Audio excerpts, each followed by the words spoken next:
Democratic Club, Daly City. Okay, and this is Mr. Helen Chan, a member of the Filipino American Democratic Club of Daly City.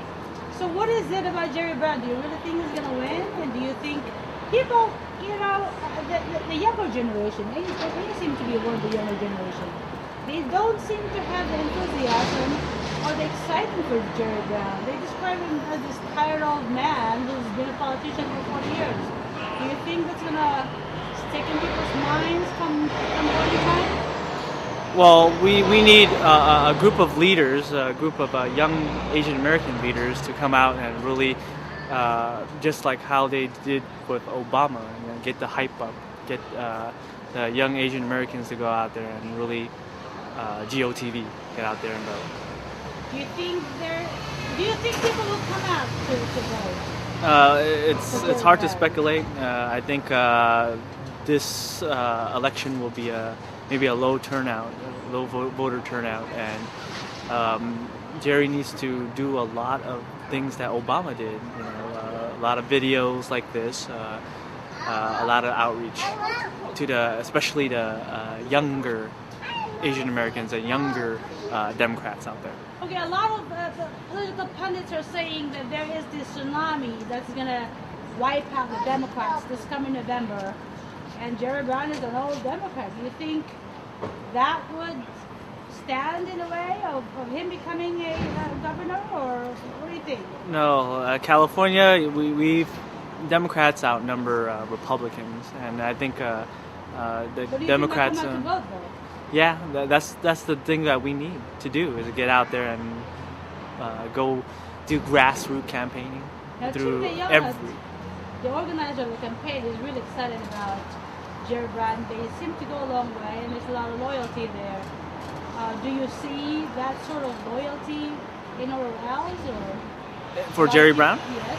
Yeah, I mean, there's still a lot of I guess the older people that supports Jerry Brown, especially the younger Democrats out there, and the young Democrats that really do support Jerry Brown. It basically boiling down to grassroots campaigning, getting the colleges more hyped up, just like how Obama is. So in order for Jerry to win is to get out the younger generation to go out there and vote, get the what we call the younger generation to get hyped up, just like the Obama campaign, to get hyped up and go out there and cast your ballots. Okay, great. Thank you so much, Mr. Chen. Your job as a multi-professor and a consultant, a small business. Well, one of the good things about being an academic is that your time is pretty flexible. So what I do in between my classes is up to me.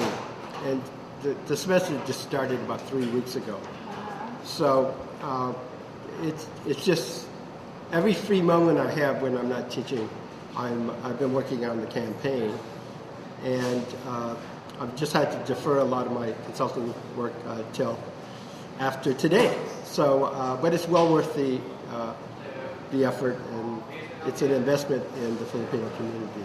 So, how long have you known Jerry Brown? It looks like you guys go a long way. Yeah, I've known him since 1979, so that's a long time. Right. He appointed me to his staff when I was 28. Wow. How old are you now?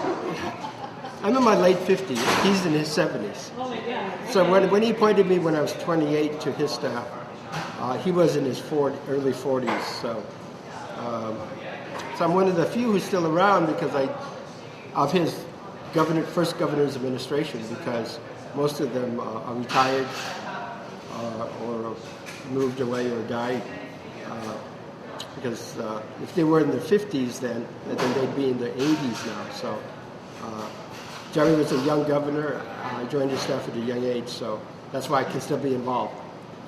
So what is it about him that inculcates a kind of loyalty to somebody like you? You stuck with him all these years, and well, it's real simple. He's a great mind. Has a great mind. He's visionary, innovative,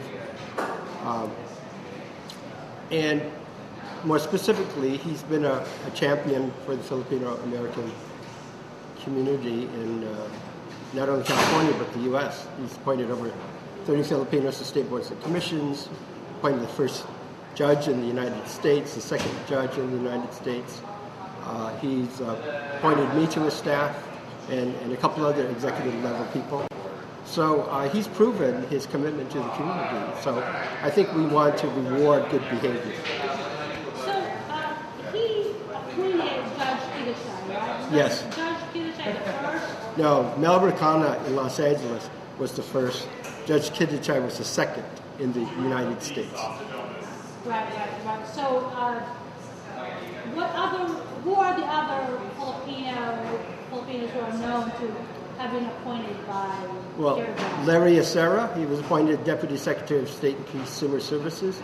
Oh. Gloria Ochoa was appointed Public Advisor to the She's State. still around, right? Yeah, State Energy Commission. Appointed me as one of his special assistants. And yeah, so those are some other examples.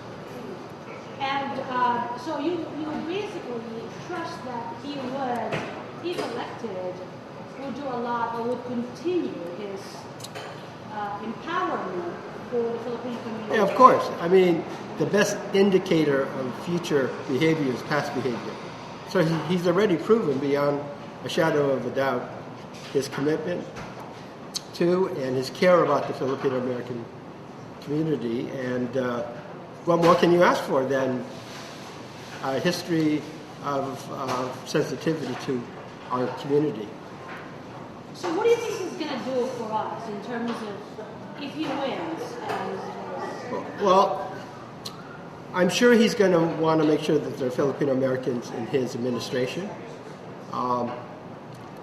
at different capacities, and I'm sure he will appoint Filipinos to boards and commissions again. I have no doubt that will occur. And with Meg Whitman, okay, having spent what, at least $120 million? Something like that. Are you scared that maybe money will just overpower their... No, not at all. She spent over $100 million. He spent less than $1 million, and they're even in the polls. So what it's saying is that all that money, 100 to 1 ratio, is not working. Because all she is even in the polls, and she spent $100 million plus, that shows that it's not working. So I'm more confident than ever. If she had spent $10 million and were even in the polls, then I would be more concerned. But because she spent so much and she hasn't really made any significant headway, that does not bode well for her strategy. And it really says, because Jerry just started his campaign stuff this week, so his ads and TV spots, so it's pretty amazing. Well, what do you think would make a difference in the final stretch? Okay, as far as what would ultimately beat Meg Whitman, considering that there is what seems to be a tsunami that's coming against the Democrats in the country. Well, for one thing, it's an anti-incumbent, and Jerry's not an incumbent governor. Right. He's not running for re-election as Attorney General. He's not running to keep his current position. So he's not an incumbent. He's somebody who's coming back. And you know, people should remember that Bill Clinton lost his re-election to governor. Right. And then 4 years later, he came back and won it again. So, I mean, a governor coming back is not unprecedented. And Bill Clinton did it when he lost his campaign second time and then came back and won. So Jerry's not even in that situation because he didn't lose his position. He's the incumbent Attorney General. So I don't think the notion of an incumbent sort of sweep applies to him. Right. Do you think that field operations would be the deciding factor between Whitman's campaign? I think it'll have a major impact. Right. But I don't think it's the deciding factor. Does Meg Whitman, do you see sort of like a field operations